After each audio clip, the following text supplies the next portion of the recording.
বিসমিল্লাহ, আলহামদুলিল্লাহ, আসসালাতু আসসালামু আলা রাসূলিল্লাহ। আজকে একটা টপিকস নিয়ে কথা বলতে চাই। সেই টপিকসটা আমি অনেক সময় কথা বলি, তবুও এই বিষয় নিয়ে কথা বলি কারণ এটা মনে হয় না আমি কোনো রেকর্ডেড ভার্সন এটা আছে। আজকের টপিক্সের নাম ছোট করে দেই, বাট অনেক কথা ইনশাল্লাহ বলতে চাই। তো সেই ছোট বিষয়টার নাম হচ্ছে ব্লেসিংস ইন ডিসগাইজ। এই শব্দটার সাথে আমি পরিচয় হয়েছি অনেক পরে, কিন্তু ছোটোবেলা থেকে বড় হয়েছি বিষয়টা এরকম না। কিন্তু শব্দটার সাথে পরিচয় হওয়ার পর এক ধরনের স্বস্তি এসেছে। তো এটা নিয়েই কথা বলবো আজকে, কিন্তু এর একটা ইসলামিক সাইডটাও আছে, এটাও আমি পরে বুঝতে পেরেছি, দেখে আমি কথা বলবো।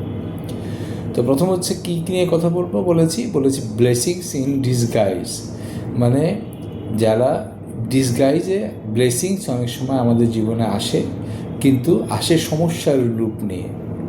তো এই বিষয়টি হচ্ছে ব্লেসিংস ইন ডিসগাইজ। আমি কেন ব্লেসিংস ইন ডিসগাইজ নিয়ে পড়াশোনা করেছি, বোঝার চেষ্টা করেছি, এটা আপনারা পরে বুঝতে চলবে।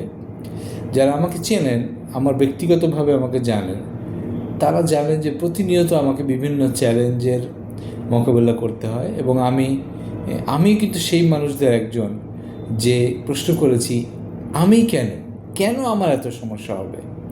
যখন আমি এটা প্রশ্ন করেছি, আমি যখন খুব ছোট ছিলাম, আবার খুব বেশি ছোট না, আমি ইভেন আমার ইন্টারমিডিয়েটের পরবর্তী সময় 3-4 বছর এসএসসির পর আমি অনেক কষ্ট করতে হয়েছে পড়াশোনা করার জন্য। একটু পড়াশোনা পাগল ছিলাম, এবং এইটাই আমার সবচেয়ে বড় সমস্যা হয়েছে, এবং এই টপিক্সে আমি পড়াশোনা ভালোভাবে করতে পারি নাই। তো যেই কারণে বলছি যে এইটার জন্য আমি দুঃখ করতাম। তো আমি তখন একটা পর্যায়ে এসে জানতে পারি যে ব্লেসিংস ইন ডিসগাইজ শব্দটা, এবং তার মানে কি আমার অনেক অনেক কষ্ট, অনেক সমস্যা আসলে আমার জীবনে ব্লেসিংস। এমনকি এইটা বুঝতে যখন আমি বুঝতে পারতাম না, এবং আমি যে আজকে বই পড়ি বা পড়াশোনা করি বা নিজেকে নিজে কি বলে এটাকে, যে নিজেকে নিজে বুঝ দেওয়া, বা এটাকে একটা টার্ম আছে আমি মনে করতে পারছি না, নিজেকে নিজে বুঝ দেওয়ার জন্যও আমি এটা পড়েছি এবং অনেক বই পড়েছি। শিব খেলার ইউ ক্যান উইন যেমন পড়েছি, এটা আমাকে যেমন আনন্দ দিয়েছে, এই মোটিভেশনাল স্পিকারদের সেলফ হেল্প বুকস আমাকে আনন্দ দিয়েছে। এইটাই কারণেই আজকের আমি অন্যরকম হতে পারতাম, আমি আরেকজনের মতো হতে পারতাম, কিন্তু আমি যে ভিন্ন একজন মানুষ হয়েছি, এটা আমার প্রবলেমসের কারণে। তো এটাই হচ্ছে ব্লেসিংস ইন ডিসগাইজ। এখন ইসলামিক পার্সপেক্টিভটা আসলে আমাকে আরও বেশি সমৃদ্ধ করেছে। সেটা কীরকম, আপনি যদি দেখেন, আপনি সূরা ইয়াসিন আজকে এত প্রিয় আপনি সূরা, এবং হয়তো অনেকের মুখস্থ। তো এখানে কিন্তু ওই তৃতীয় ব্যক্তিকে দিয়ে কিন্তু একজন নবীকে পাঠালেন আল্লাহ সুবহানাহু ওয়া তাআলা, এবং তাকে শক্তিশালী করলেন তৃতীয় ব্যক্তি দিয়ে, কিন্তু তাদেরকে এই আশেপাশে মানুষরা মেরে ফেললেন, এবং তারা মৃত্যুর পরই তারা জান্নাতে চলে গেলেন, এবং তারা কিন্তু খুশি হয়ে গেলেন। তো এই ছোট্ট ঘটনা দেখেন, মৃত্যু তাদেরকে ব্লেসিংস ইন ডিসগাইজ হিসাবে আসলো। মৃত্যুর মাধ্যমে তারা আল্লাহর সন্তুষ্টি লাভ করলেন। এবং এই যে বিষয়টা, তাহলে এরপরে যেটা আমি জানলাম, এটা একটা পার্সপেক্টিভ। এরপরে জানলাম যে একটা হাদিস থেকে জানলাম যে মুমিনের জীবন কত না সুন্দর। যখন হাদিস থেকে রাসূল বলেছেন, আমি এক্স্যাক্টলি বলতে পারি না, কিন্তু আমি যেখানে এসেন্সটা আপনি ঠিক করে বলার চেষ্টা করবো, রেফারেন্সটা আমি দিব না, কিন্তু আপনারা জেনে নেবেন।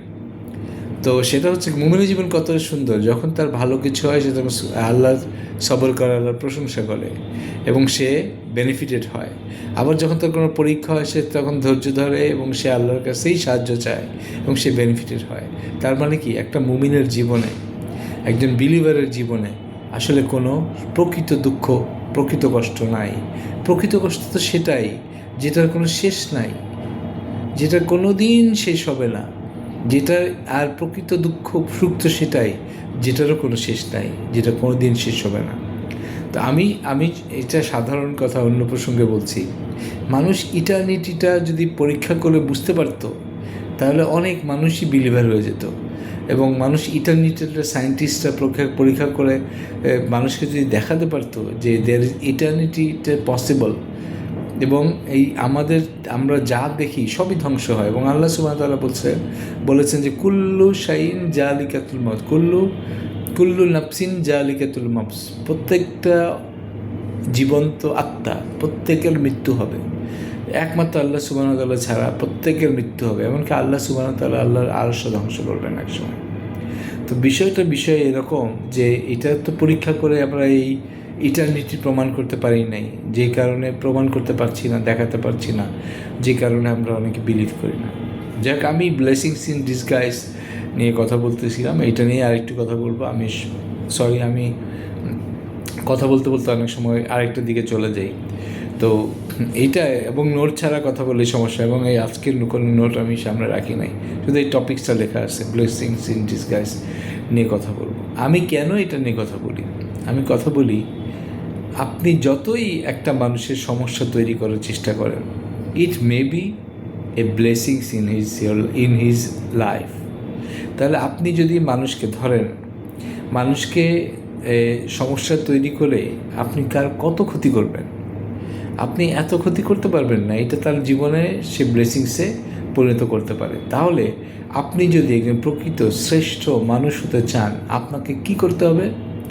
আপনাকে একটা কাজ যদি করতে চান, একটা কাজ, তাহলে আপনার প্রতিটা কষ্টকে আপনি ব্লেসিংসে পরিণত করতে হবে। এবং আপনি দেখবেন আল্লাহ সুবহানাহু ওয়া তাআলা প্রকৃত অর্থে কোনো কিছুকেই উনি প্রকৃতভাবে এভিল হিসেবে তৈরি করেন নাই। প্রত্যেকটা জিনিসের ভিতরে আমরা ব্লেসিংস দেখতে চাই। তার মানে কি, there is no true evil in this world. এবং এই ওয়ার্ল্ডে যেমন ট্রু এভিল নাই, এবং প্রত্যেকটা জিনিস থেকে আমরা বেনিফিট নিতে পারি, তাহলে আমরা একটা অভ্যাসও ত্যাগ করতে পারি। সেটা হলো প্রত্যেকেই কোনো না কোনো বেনিফিট দিচ্ছে। এমনকি যদি অনেকে চিন্তা করেন যে মশার কী বেনিফিট, আপনি সেটাও এখন দেখবেন। আমরা এখন জানতে পারছি যে মশার কী বেনিফিট, আল্লাহ সুবহানাহু ওয়া তাআলা কেন মশা তৈরি করেছেন, এটাও আমরা জানতে পারছি। তো এই জন্য বলছি যে ব্লেসিংস ইন ডিসগাইজ, এইটা যদি আপনি গভীরভাবে ধারণ করতে পারেন, তাহলে কিন্তু আপনার জীবন পরিবর্তন হয়ে যাবে।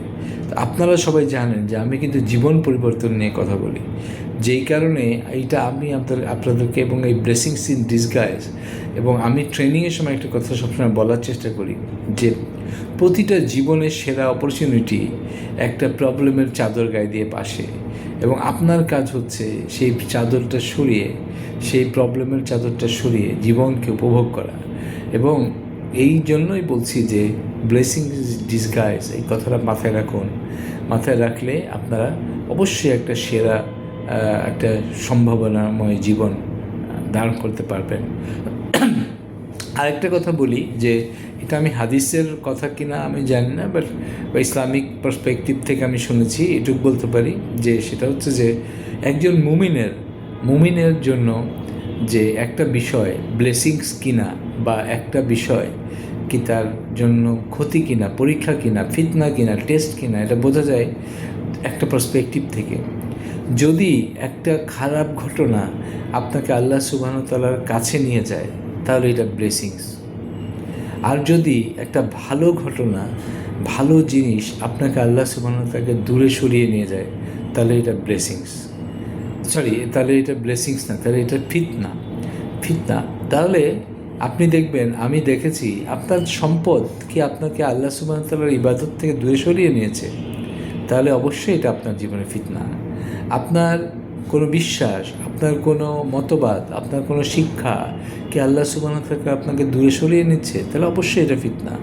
আর যদি দেখেন প্রচণ্ড রকমের বিপদ, প্রচণ্ড রকমের শত্রুতা, প্রচণ্ড রকমের হিংসা আপনাকে আল্লাহ সুবহানাহু ওয়া তাআলার কাছাকাছি নিয়ে যাচ্ছে, এইটা আপনার জন্য ব্লেসিংস। তাই হতাশ হবেন না, ইনশাআল্লাহ। লা তাহজান নামে একটা ডক্টর আরিফির লেখা একটা বই আছে, পড়লে মনটা প্রশান্ত হয়ে যায়, পড়তে পারেন। আনটিল নেক্সট টাইম, সবাই ভালো থাকবেন। আমি চাই যে আপনারা আপনাদের জীবনের ব্লেসিংস ইন ডিসগাইজগুলোকে কাউন্ট করেন, এবং এগুলোকে সম্পদ বানান, এবং ধৈর্য ধরেন, এবং আল্লাহর কাছে কোনো ধৈর্য চাবেন না। আল্লাহ সুবহানাহু ওয়া তাআলার কাছে চাবেন আফিয়া। আল্লাহুম্মা ইন্নী আসআলুকাল আফিয়া, একটা দোয়ার কথা বলে দিলাম, এবং এটা একটা অসাধারণ দোয়া, আল্লাহুম্মা ইন্নী আসআলুকাল আফিয়া। আল্লাহ সুবহানাহু ওয়া তাআলা আমাদের সবাইকে আফিয়া দান করুন। এই বলে শেষ করতে চাই, সুবহানাল্লাহি ওয়া বিহামদিহি আশহাদু আল্লা ইলাহা ইল্লা আনতা আস্তাগফিরুকা ওয়া আতুবু ইলাইক। আসসালাতু ওয়াসসালামু আলা রাসূলিল্লাহ। আসসালামু আলাইকুম ওয়া রাহমাতুল্লাহি ওয়া বারাকাতুহু।